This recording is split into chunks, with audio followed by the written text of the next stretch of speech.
Bismillahirrahmanirrahim.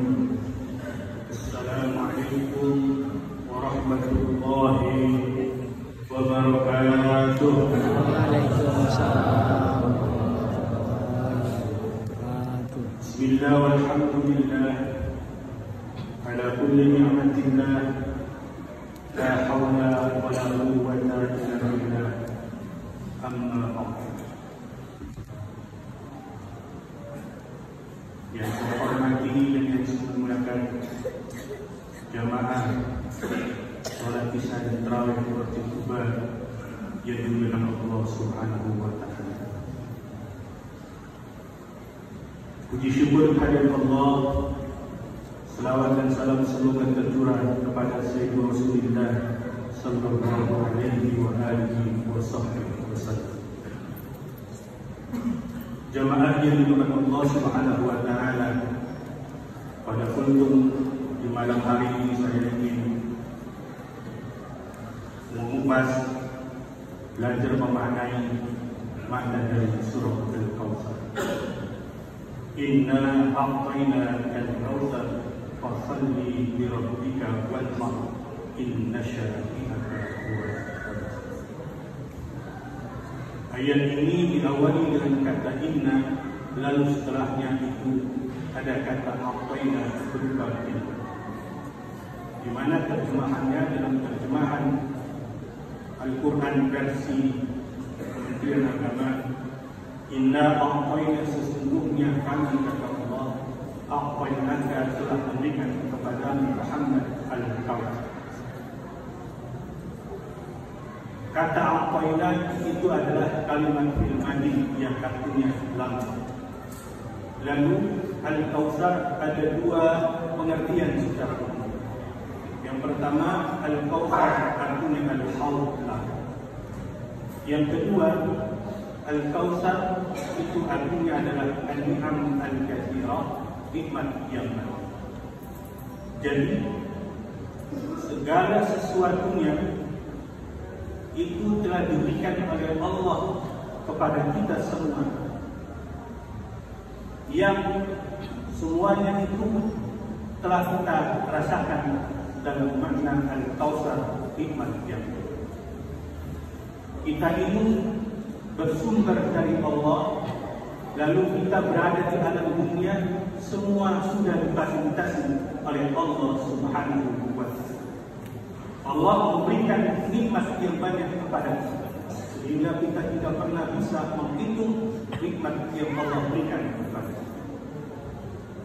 Kalau al-Kautsar ini adalah maknanya al-haud, telaga, maka fasilitas itu akan kita nikmati kelak ketika kita menggapai surga Allah Subhanahu wa taala.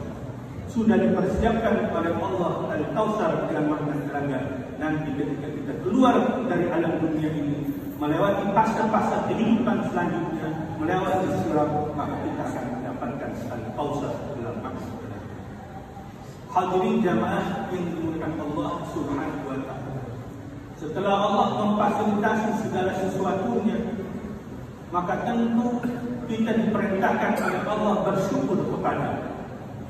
Ijawantah bersyukur dalam tafsir Mafatihul Ghaib karya Imam Fakhruddin Ar-Razi itu harus dilakukan, disimbolkan dengan fasholli li rabbika, salat hanya untuk Allah Subhanahu wa taala.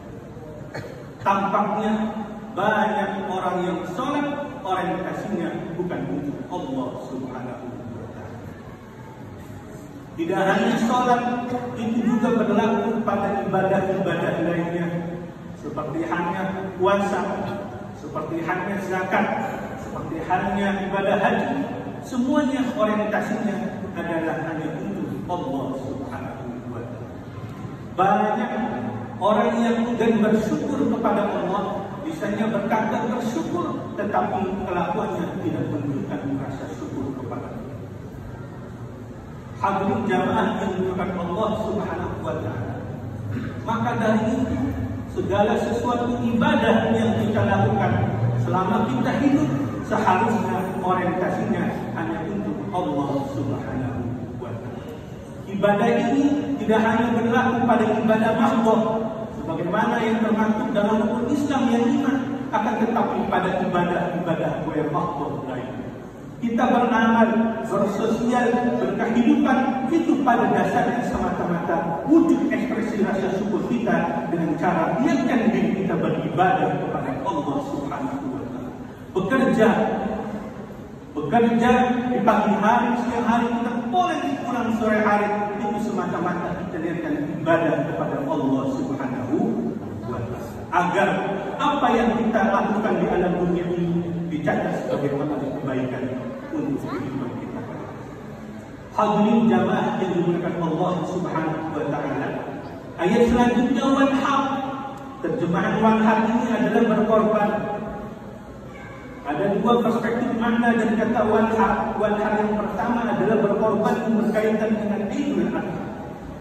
Kan tetapi Al-Imam Fakhruddin Ar-Razi mengartikan berkorban ini adalah nahdul badan, berkorban jiwa dan raga, semuanya hanya untuk Allah Subhanahu wa Ta'ala. Betapa banyak orang yang fisiknya kuat, secara kasat mata badannya sehat walafiat, tapi dia ingin berkorban untuk Allah Subhanahu wa Ta'ala, tidak ingin melaksanakan ibadah puasa.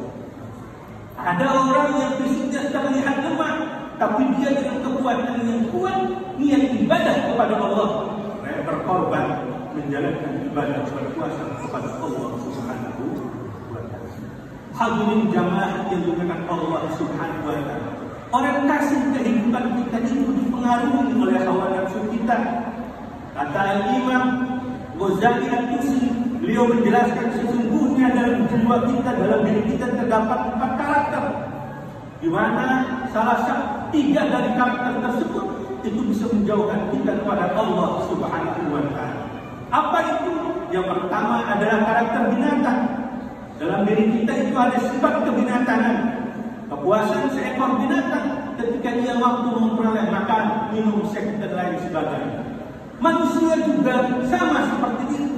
Dia akan merasa bahagia ketika dia sudah memperoleh makan, minum, seks dan lain sebagainya. Betapa banyak orang yang dari subuh dia keluar kandang, keluar rumahnya, bekerja, lalu sore dia pulang ke rumahnya beristirahat. Karena apa? Karena semata-mata hanya untuk memenuhi nafsu perutnya, yaitu mencari makan. Begitu juga dengan binatang. Pagi keluar kandang, sore balik kandang, malam juga beristirahat. Andai kata ada orang yang orientasi hidupnya hanya seperti itu, hidup hanya untuk mencari makan, maka apa bedanya dia dengan binatang? Yang kedua, ada yang namanya binatang buas. Kepuasan seekor binatang buas itu ketika dia mampu memangsa, membunuh buruannya. Betapa hebat macan itu yang kecil mampu membunuh gajah yang sangat besar. Itu terjadi kalau bukan karena kepuasan nafsu kebinatangan. Bisa jadi manusia lebih buas daripada binatang buas itu sendiri. Kenapa? Betapa banyak seorang anak membunuh bapaknya hanya karena kepuasan nafsunya. Seorang bapak memperkosa anaknya hanya kepuasan nafsunya. Ini terjadi. Bisa jadi manusia itu lebih buas daripada binatang buas itu sendiri. Ada lagi sifat syaitan, iblis berjanji kepada Allah, dia akan merasa puas menjauhkan kita dari Allah Subhanahu wa Ta'ala. Banyak orang yang tertipu daya dengan iblis, rela mengeluarkan hartanya mahal hanya untuk melihat konser musik. Lupa sholat, lupa ini, lupa itu, dengan bayaran yang mahal. Dianggap konser adalah sebuah kenikmatan yang abadi. Padahal Allah Subhanahu wa Ta'ala menjadikan konser yang terbaik adalah kita berkumpul di masjid ini. Yang terakhir ada yang namanya sifatul malaikat. Malaikat itu adalah ciptaan sebagai simbol ketaatan. Dia akan merasa senang ketika mengajak kita berdekatan dengan Allah Subhanahu wa Ta'ala. Semua tempat sifat itu ada di dalam jiwa dan diri kita. Kalau kita tidak mampu mengontrolnya, maka bisa jadi kita terjerumus dalam jurang kesesatan. Bisa jadi kita terjerumus dalam jurang kelaliman. Akan tetapi ketika kita mampu mengontrol hawa nafsu kita, menjaga hawa nafsu kita agar tidak terlalu seperti binatang, agar tidak terlalu seperti binatang buas, agar tidak menjadi seperti iblis. Kita kontrol semuanya dengan cara apa? Dengan cara ikhlas dan totalitas melaksanakan ibadah kepada Allah Subhanahu wa Ta'ala. Maka dari salah satu fungsi ibadah berpuasa itu kita diajarkan untuk bisa mengontrol hawa nafsu. Nyatanya biasanya 11 bulan kita bebas-bebas keluar, siang kita bebas ketawa, kita bebas kemana-mana. Tapi di bulan suci Ramadan semua terkontrol, semua itu hanya karena kita belajar menjaga hawa nafsu. Yang biasanya kita bebas ke mall, yang biasanya kita bebas berjalan-jalan kemana-mana, yang biasanya kita bebas berbicara ke sana ke sini, akan tetapi ketika berpuasa itu semua terkontrol karena kita sudah menjalankan belajar menahan hawa nafsu. Maka dari para jamaah yang dimuliakan Allah Subhanahu wa Ta'ala, nahru di sini adalah pengorbanan kita kepada Allah Subhanahu wa Ta'ala. Ibadah kita, puasa kita, sholat kita, sedekah kita, itu adalah wujud ekspresi pengorbanan kita sebagai seorang hamba yang kita tunjukkan hanya untuk Allah Subhanahu wa Ta'ala. Mudah-mudahan kita ini sholat 5 waktu, cuma 5 menit, sulitnya minta ampun, susahnya minta. Kalau kita ini adalah kalau bukan dipaksa, kalau ini bukan karena karunia Allah Subhanahu wa Ta'ala, mungkin kita tidak bisa melaksanakan sholat. Alhamdulillah kita masih bisa konsisten melaksanakan sholat ibadah wajibah kepada Allah Subhanahu wa Ta'ala. Itu adalah fadlullah, anugerah Allah yang diberikan kepada kita. Hadirin jamaah yang diberikan Allah Subhanahu wa Ta'ala, ayat selanjutnya, inna syani'aka huwal abtar. Inna syani'aka huwal abtar, sesungguhnya yang mencelamu Muhammad, sesungguhnya orang yang tidak mau mengikuti ajaran Muhammad, sesungguhnya orang yang tidak mau sholat, sesungguhnya orang yang tidak mau puasa, sesungguhnya orang yang tidak mau zakat, sesungguhnya orang yang tidak mau berbuat baik terhadap orang lain. Inna syani'aka huwal abtar, ialah adalah orang-orang yang buruk. Hadirin jamaah yang dimuliakan Allah Subhanahu wa Ta'ala, oleh karena itu Al-Imam Fakhrul Razi mengatakan bahwa ada 2 derajat yang saling berdekatan dalam surah Al-Kautsar.